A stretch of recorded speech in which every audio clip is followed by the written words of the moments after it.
Have you ever been to a restaurant, it's just missing something, you don't really know what it is, but there's just something there missing. The food's good, the ambiance is good, but the vibe is just off and you just don't quite enjoy it? Well, I'll tell you exactly what that is. They probably suffer from waterfront syndrome. Let me explain that to you.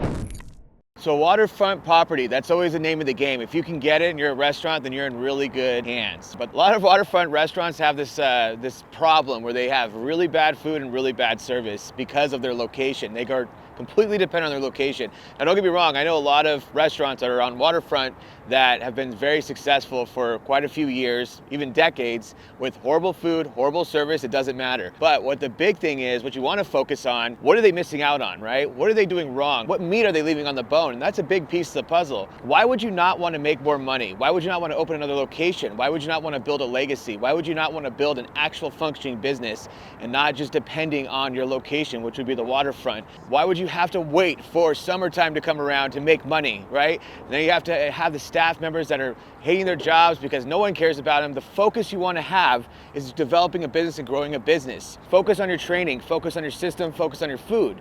And then you can have a really, really good business. I don't understand why restaurants do this all the time. I would love for you to leave in the comments of a restaurant that you know of that's waterfront, that's terrible, but still does really well, because I can name a bunch of them. Now, I'd like to name the ones that actually do a really good job of good service, good food, and they have the waterfront properties. Those ones are legacy restaurants.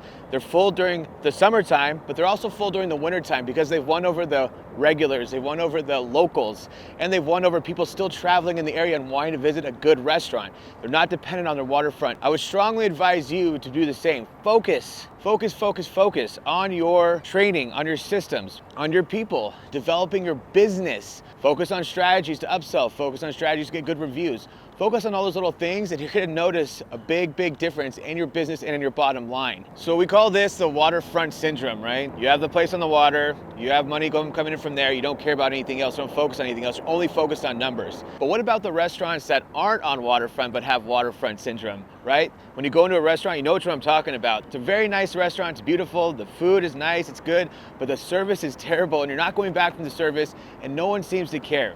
Well, the reason why they have waterfront syndrome isn't because they are on the waterfront. Obviously, they're not. It's because they're not focused on the right things. Ownership's not focused on the right things. Ownership's focused on money. They're not focused on their people. They're not focused on training. And most importantly, they're not focused on the guest experience. So if you're a restaurant owner, I implore you to ask yourself, does your restaurant suffer from waterfront syndrome? Because it's hidden sometimes. You don't really see the signs, but I'll ask you this much. How is your guest experience? Do you have a guest experience? Is it consistent? Is everyone consistently being trained? Are you focused on your training? Is your training robust? Do you have trainers? Do you have actual trainers that are training the people that are trained to train? Do you have all these things in place? Because if you don't, then you're probably suffering from waterfront syndrome, which means you have a really nice restaurant or you have a really great food menu, whatever it is, but you don't have the guest experience down. And that's really important because that's the lifeblood of your restaurant. The guest experience being consistent is predicated on your guest retention. Your guest retention is the lifeblood of your restaurant.